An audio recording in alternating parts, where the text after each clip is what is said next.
Dr. Jerolleman is one of the founders of the Natural Hazard Mitigation Association and served as its executive director for the first 7 years.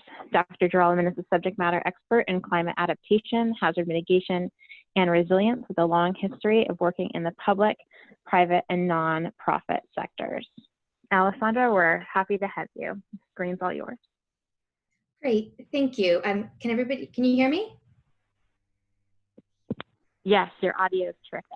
Thank you. Thanks for the confirmation. I had a headphone issue a few minutes ago, so wanted to be sure.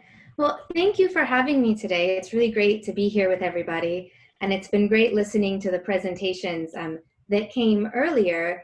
My topic is maybe a little broader in the sense that I want to sort of ground us in thinking about justice and equity, and much of my work focuses on recovery, but it really does apply to preparedness and really across the hazard cycle. And the reason that I like to start with definitions is because I believe that terms like justice are things that we all sort of understand, but we can't easily define. And if we can't define it, then we're all using sort of slightly different definitions and operationalizations, and that impacts outcomes and it impacts what happens in collaborative efforts. It's easier to know when something is unjust than it is to really design a program that's going to lead to more just outcomes. And we're seeing in real time with COVID-19 just how much inequities and social vulnerability really impacts what happens to folks when they're faced with a disaster event. So to start off with then, I really just want to talk for a second about the concept of equity.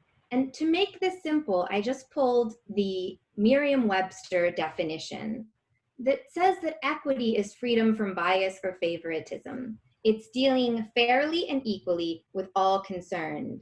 And so what does that mean in practice? In practice, it means equal access to things like networks, supports, resources, opportunities, the kinds of things that people need not only to survive, but really to thrive and to get to where they want to go.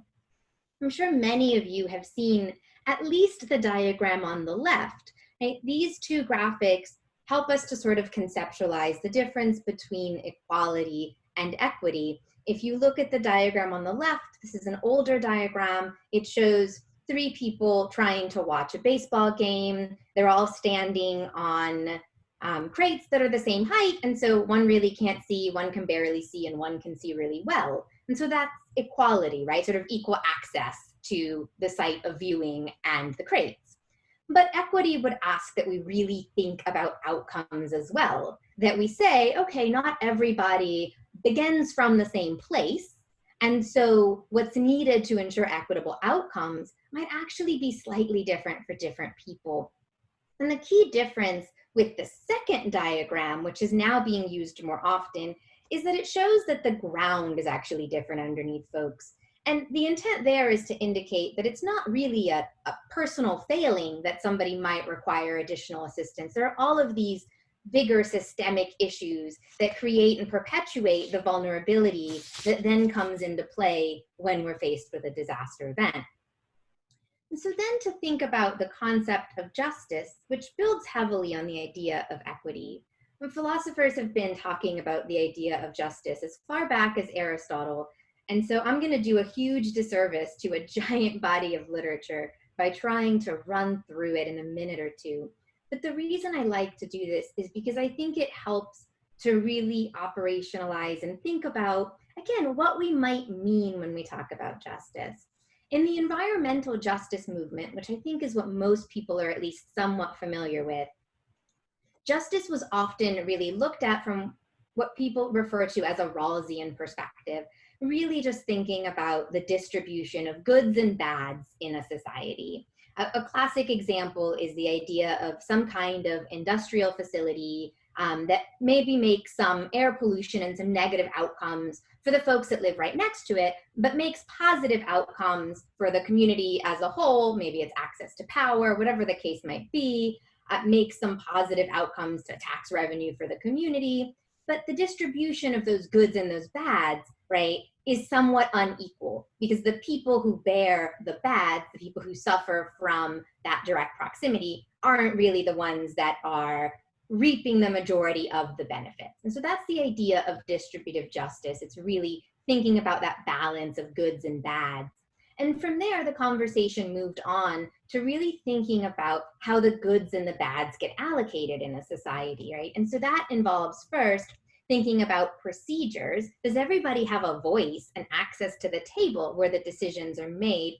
And then from there on to really talking about what full participation means, in the sense that it's not enough to ask someone to state an opinion. They really have to be fully informed. They have to be fully at the table. Their opinions have to matter in a real way, right? And a lot of our participatory processes struggle to do that. We can sometimes engage people, and yet we know that's difficult, but to really have the opinions, the thoughts of everyone impacted come to bear on the decisions that are made from a policy perspective and a funding perspective and a political perspective, that's sort of another story entirely.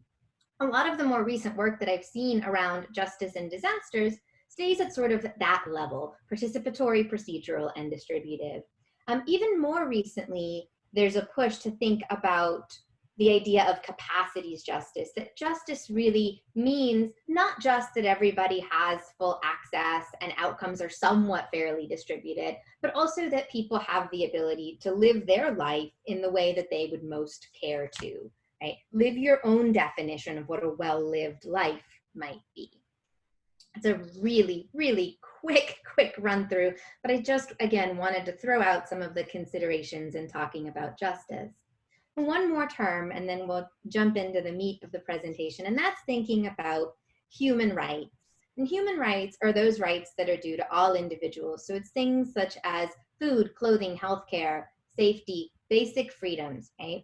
And our disaster management systems in the US do not guarantee human rights.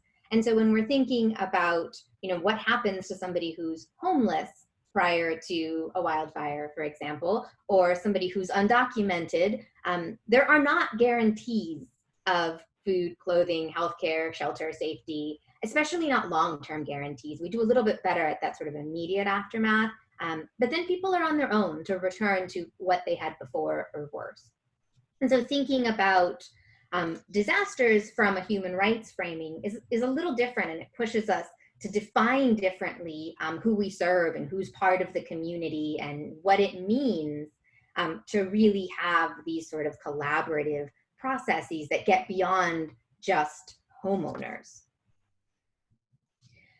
And I've proposed that in thinking about recovery, there are really 4 principles that could help to drive a more just recovery. Now, this is still really high level. It's still really vague. It's difficult to take these concepts and these ideas and distill them down to something that you can actually use on the ground, right? When you're designing outreach programs, when you're trying to do participatory efforts to understand risk and do mapping, it's really difficult to take this focus on justice and turn it into something that you can use to make decisions. And so this was sort of my initial attempt at trying to boil it down a little, knowing full well that it's not enough, right? That I couldn't just hand this to, say, an emergency manager and they would immediately be able to design all of these processes that would meet basic human rights and go beyond that. But just to run through these, the first is that all community members can exercise their agency through free and informed choice, right? So this includes a strong focus on not just participation, but participation that matters, fully informed participation, right? And also understanding that things change. And so the set of facts that we deal with one day might not be the set of facts that we deal with another. And so that matters as well. Participation can't be static, especially when we know that we're dealing with climatic change and a lot of changing conditions. The second is that any different or unequal treatment has to be justified by the discriminator. And this is really different from how we tend to do things, because generally speaking, we ask people and communities to justify their deservedness, why they need technical assistance, why they need help, right? Why it is that certain things might need to be done differently, instead of asking partners, government, others to justify why help goes to one area and not another. So we ask an individual who was a renter to show documentation of where they lived. We ask them to do a lot of things in order to assist them. We don't, as government or nonprofits or other entities, tend to justify why we only helped these 10 people and not those 5 over there. So it's just a different lens. It's thinking about it sort of flipped. Third is to really harness community transformative and adaptive capacity while honoring community definitions of resilience. And this is particularly important, I think, in communities that are considered to be particularly vulnerable or rural communities, where sometimes resilience is really seen as fuller participation in the sort of larger economy, particular types of growth, and not necessarily how it's defined by the community. The other piece that's important here is realizing that even those communities, those blocks, those neighborhoods that really have a lot of social vulnerability based on how we tend to define it, that they also do have resilience, they have adaptive capacity, right? And we can't simply approach them from the perspective of a deficit, of saying, here's all of the reasons you need help. Instead, it's how can we partner to support better outcomes? And the last is equal access to resources and programs, including that full participation in decision-making processes. You can see that there's a little bit of overlap between these. And so that, I think, leads us to the big question, and where I tried to sort of cater this a little bit more to the folks that are here watching. So it's this question of what can you really do to promote justice and more equitable outcomes, not just in disaster recovery, but also in efforts around preparedness, around mitigation, and so on, right? And the first is really to cultivate relationships. I think everybody that's here is already doing that, right? You wouldn't be part of this network, you wouldn't be talking to each other, but it's to really think about the wide range of possible partners, including the uncomfortable partners, right? Including folks who might sometimes be in more of an adversarial role, folks who are advocating for different groups in the community, who are marching and holding up signs and pointing out problems and challenges in the community. Right?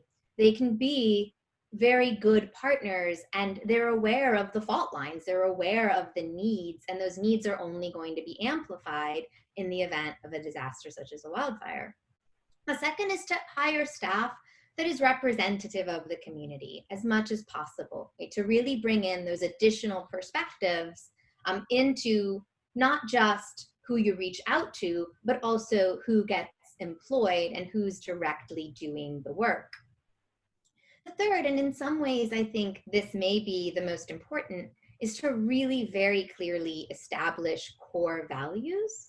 And so to set out in any effort with an explicit iteration of what it is that those values are that are going to influence the work, and then to figure out who's responsible and how you're going to measure that, right?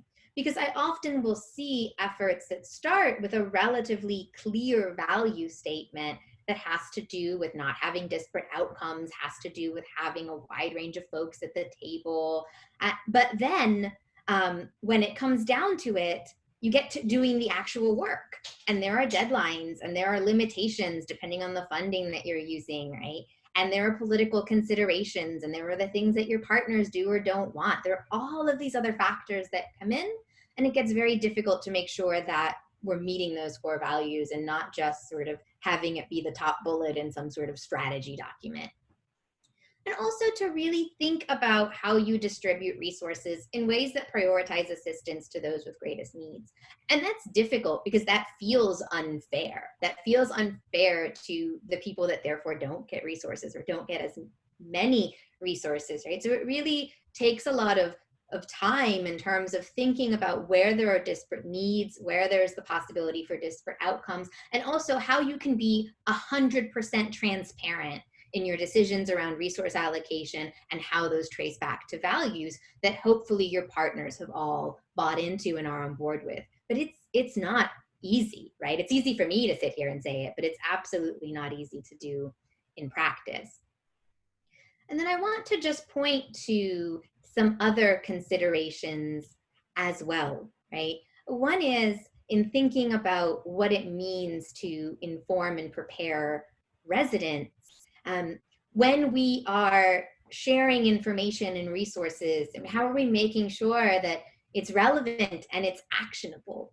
You know, a lot of the information that gets disseminated in terms of preparedness requires people to have access to a certain amount of resources, or it requires that people prioritize these behaviors that we want to see over other needs, right? And there's always a huge scarcity of resources, and I think we're going to see this be much worse right now with COVID-19 and following COVID-19, as it takes a while, probably a long while, for the economy to really sort of come back and people to find themselves at a place of greater stability again.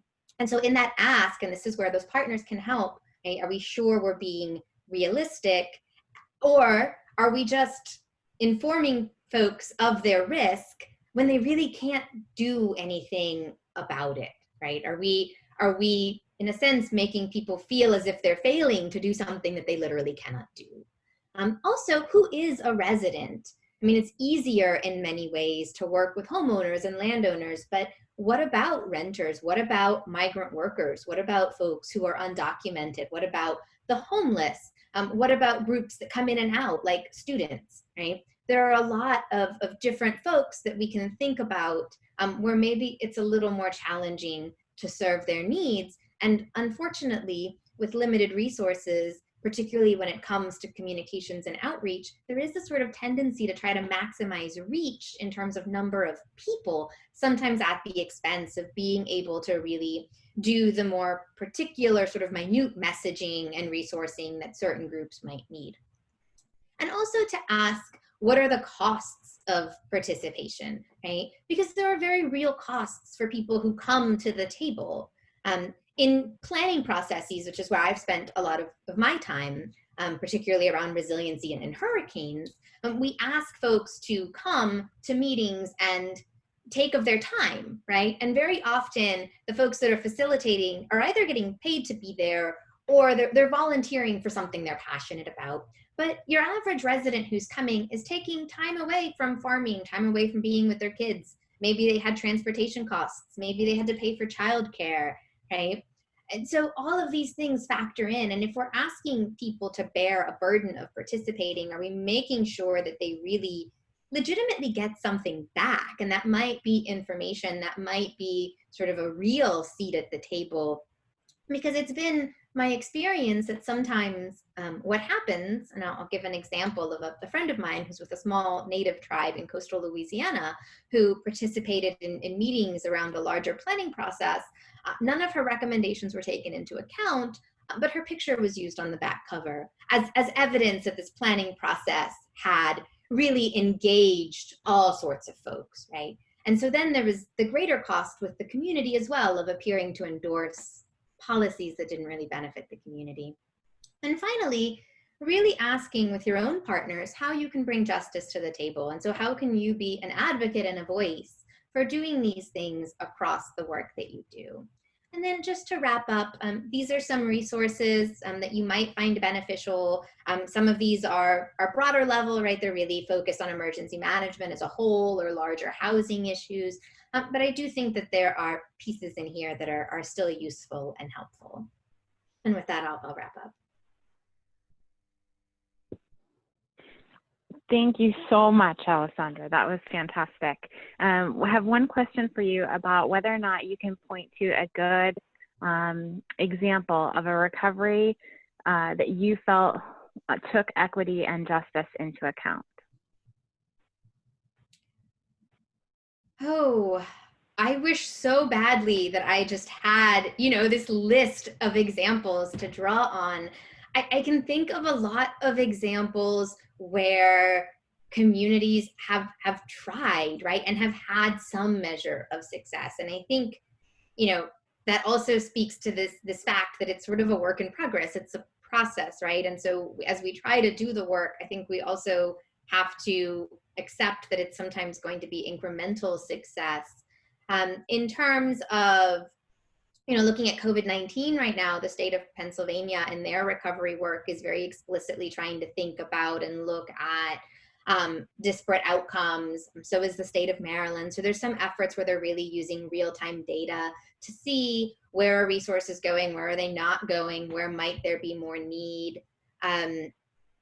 I can't immediately think of a good example related to fire, but I can definitely do some research and maybe share some ideas back. I know in the Portland area, with thinking about pre-disaster recovery planning, there's also been a lot of work at making values more explicit and really thinking about what it means to have more just outcomes and greater sort of diversity at the table. So that sort of answers the question, but not entirely. No, I think that's fantastic, and it sort of leads into the next question that we had received, which is having to do with sort of what the balance of how much effort needs to go into pre-disaster planning for post-disaster recovery, specifically from the lens of equity and justice. Like, is it the question relates to, if we haven't done the work ahead of time, is it too late when the fire has come? And so maybe if you could speak a little bit about maybe the importance of the pre-planning, but what to do if you haven't done the work and you find yourself in this position. So I think it's never too late to try and take equity into account. It's a whole lot easier if you've done the work on the front end. And I think that that work could be a pre-disaster planning process. It also can really just be a lot of time spent in building relationships, right? I mean, the more you have those relationships across the community, including the partners that don't really think of themselves as doing work in disasters, but are doing work around justice and equity, or doing work around housing, or doing work around all of these different things that come to bear, the more you can call on those people when there is a fire, right, to hear what needs are. I think the other thing that you can absolutely do is using all of these data tools that we now have, some real-time tracking of where resources and assistance is going. And I think if nothing else, the more we make explicit and the more we recognize where there was injustice or inequity, the more we can do better next time, right? I think that's a big part of what we can do. And also recognizing that a lot of the larger policies and programs that we have to work with aren't geared at addressing this problem. And so there are limitations to what can be done, but policy solutions can come from even just the quantification of the problem, and having it not just be the sort of vague thing that we all sort of understand that there's a problem, but we can't always pin down how it manifested.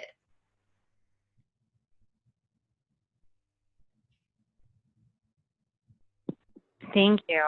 Thank you so much. That's terrific. I want to remind folks that if you have any questions for Alessandra, go ahead and pop them in the chat box. We have another one for you already, and that's asking a little bit more about case studies that you particularly like. Yeah, so I've seen some good case studies of efforts at doing more diversity and inclusion in emergency management and in community work. One of these resources from the NAACP, their toolkit on emergency management, actually has some nice examples in it. There are also some sort of larger scale planning efforts, City of Seattle's hazard mitigation plan, for example, that have tried to pull in equity. I think one thing that I wish we saw more of with these types of case studies is I wish we saw more honest reflection on the difficulty of the process, right? The pain of the process. Because when we engage stakeholders, when we work with others, we're also entangled in these sort of histories, right, of systemic inequities and distrust that was brought up earlier. And often the case studies that I see they make it seem as though things were maybe easier than they were, when I know that the folks working on some of these efforts really spent months and years sort of struggling with how to make it work, how to do better, how to get better outcomes. And I wish we could see more case studies of that, so that when others come and look at it, they don't think, oh, this looks so easy, I guess I'm doing something wrong, or it wouldn't work in my community. In case they go, oh, wow, this is going to be miserable, but we're going to try and we're going to do it anyway.